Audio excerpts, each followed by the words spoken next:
Politics and religion, they do not mix, they collide.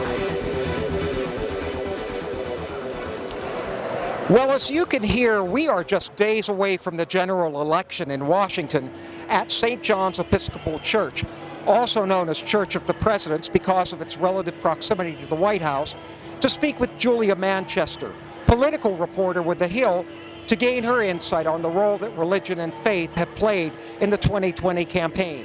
Julia, welcome, and thanks for making the time. Thank you for having me.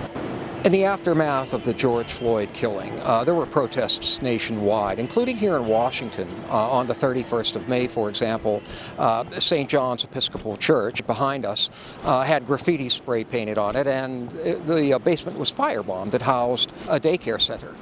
The next day, however, federal forces cleared Lafayette Square in this area where we're standing right now, which has been renamed Black Lives Matter Plaza, so that the President of the United States could literally walk from the White House to St. John's, hold up a Bible in front of the church, and then go back to the White House. The President said it was a photo op that was, quote, very symbolic, unquote. He said that most religious leaders loved it.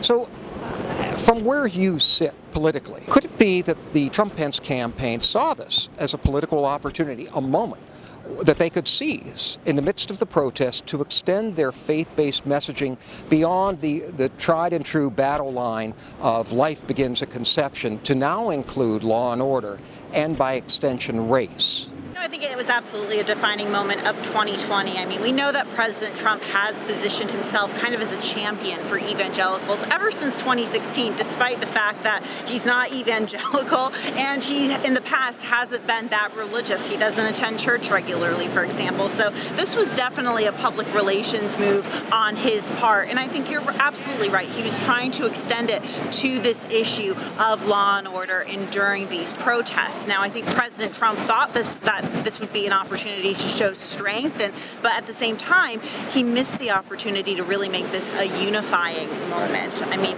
him using federal forces to clear out this area with force in front of a church without letting the diocese or the church know, that spoke volumes. And the fact that all he did was hold up a Bible, he didn't give any additional remarks, really, I think that very much spoke volumes. That being said, I don't think a lot of evangelicals or maybe evangelical voters who were on the fence about President Trump, I don't think it changed their mind at all. I think they viewed this as an opportunity, and maybe a lot of, I think a lot of religious voters I've spoken to, conservative Christians, for example, said, look, this was clearly a public relations stunt. We get it. However, President Trump is going to appoint conservative judges who are going to work to maybe chip away at Roe v. Wade, who are going to, pass or try to implement conservative principles. They're more concerned about the substance. I think they see all of the public show that President Trump likes to put on, but I think they almost ignore that and just focus on what President Trump is going to do for their community and really implementing their own beliefs.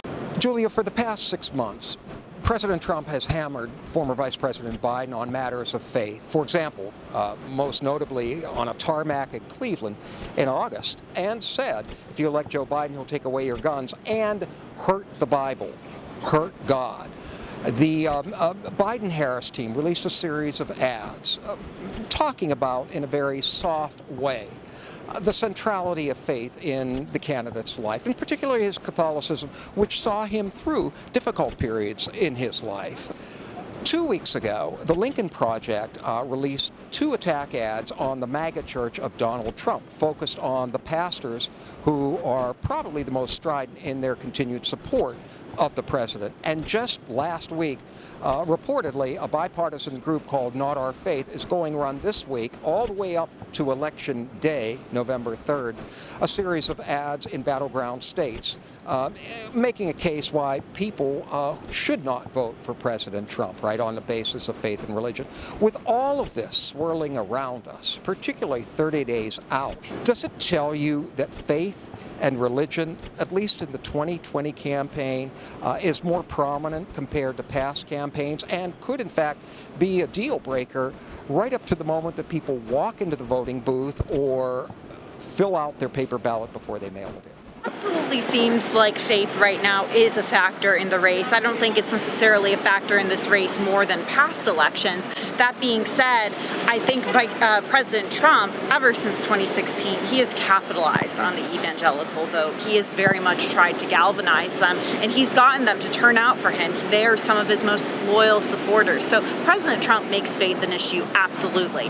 I think for Vice President Biden, he ties faith into this differently in that it ties into his message on empathy. He talks about carrying that rosary in his pocket, when he thinks of the hard times, like when he lost his first wife and daughter, or when he lost his son, Beau, Hunter Biden going through his drug issues. He thinks about faith as what has gotten him through these moments. He likes to talk about others. You talk about faith with other voters that's how he connects with them. So, in terms of the Roman Catholic element of this, this has been an issue over the past couple of weeks because we know that Amy Coney Barrett, President Trump's Supreme Court nominee, is Roman Catholic, and we saw a lot of Republicans saying, look, there is a chance that Democrats are going to use her faith against her. And you saw that Democrats very much laid off of that in their attacking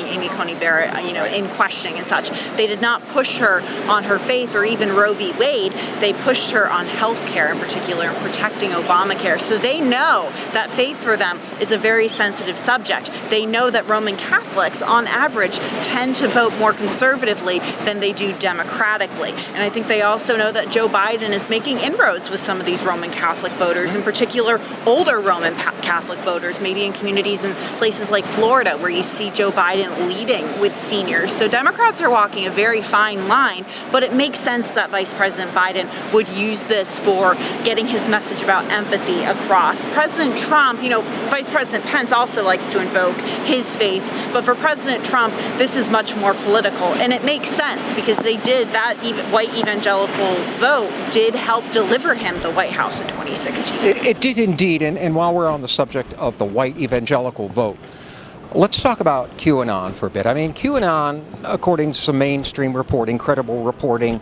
articles in the Religious News Service, and other sources, indicate that QAnon has made inroads in certain circles of evangelical Protestant Christianity, right? But not all. Do we have a sense, or do you have a sense, based on your political reporting, why? I think in particular, we're trying to figure out why as we speak, because we know that some of the beliefs that QAnon espouses are completely untrue and very bizarre to a lot of people hearing them for the first time. That being said, we know that it's making inroads with many suburban women in particular. Not a large number, but we know that there are suburban women who are listening to this message. Suburban women in swing states like Pennsylvania, for example. So when President Trump, sits there in a town hall last week, like he did with Savannah Guthrie on NBC News, he essentially said he wouldn't full out denounce QAnon. He didn't necessarily endorse them, but he picked out apart. He says, I think pedophilia is bad too. So it was almost like he was sending a signal, maybe inadvertently, to those supporters, but he wouldn't flat out denounce it and move on. It kind of turned into this guessing game with him. So, I don't think this is definitely a politically calculated move on President Trump's part. I don't think we know enough about QAnon to show how many QAnon voters would, sway the election and such. But like with other past controversial groups, I think President Trump is always reluctant to denounce them if he knows he has support within these groups. This is a campaign unlike any other. I mean, it's been fought, and people talk about it on three fronts: the pandemic economy, and the racial reckoning in America. But given what we've talked about today, could we add a fourth front that could stand on its own: religion and faith? Absolutely, and you're seeing faith used as an attack measure. I mean, I think it's hard for President Trump to attack Vice President Biden on the issue of faith, though he has in the past, because Vice President Biden, we've known this for decades, is a devout Roman Catholic. In fact, Vice President Biden has had to answer questions within his own party about his Roman Catholic beliefs, from progressives asking questions about, what do you feel about abortion or same-sex marriage? And we obviously know that Biden falls into the more progressive Roman Catholic camp on that issue. But I would say it's easier for Vice President Biden to look at someone like President Trump and lob some attacks on his faith, maybe, or pinpoint him in that area, because we know that President Trump doesn't go to church religiously. We know that religion seems, at least publicly, has become kind of a new thing for him, if you will. He could, I can't speak for his private life, but we do know that it seems that in 2015, when he announced the presidency and going to 2016, he became very close to this evangelical community. And I think he did have ties to that community before, but there was clearly a political calculus, which makes sense because this is a very loyal voting bloc, and he was able to galvanize this voting bloc. So I think it's easier for Vice President Biden to accuse President Trump of being disingenuous in terms of faith on the campaign trail than it is for President Trump to accuse Biden of that. Right. It's interesting. I'm trying to recall as I was listening to you. I think I saw a clip where the president was running in 2016, and he said at one point at an outdoor rally that I'm Presbyterian. It doesn't get any more mainstream than that, folks. Now, I've paraphrased the president, but it's something like that. And so that is true. He's self-identified, at least in that circle, and perhaps it pushed himself more over to the evangelical element of Christianity. The interesting thing about all of this, I guess, is that when you add it up on Election Day, and this is your political question, this is your moment, right? And let's just assume that the election is closer. Right. I mean, really, 2,000, right? Close, right? That's what we're talking about here.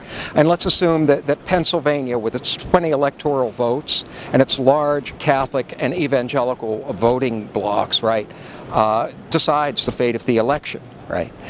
If that is the case, could we then rightly proclaim that Pennsylvania would be, along religious lines, the Florida of 2000? If you're looking at religious lines, absolutely, I would say that. However, I would say that, and maybe I'm biased because I'm a native Floridian, but, Pennsylvania, at least in polling, it seems that Biden does have a pretty, I wouldn't say significant, but he has a sizable lead over President Trump as of now. Now, we know that 2016 told us a very different story about the polls, so there's obviously some skepticism.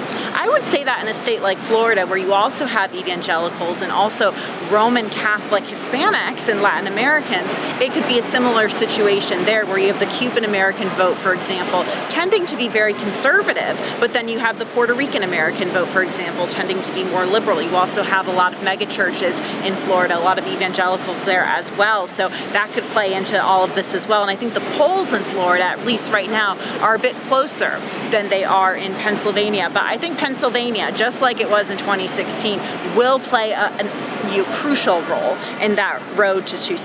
Julia, thanks for joining us. Thank you.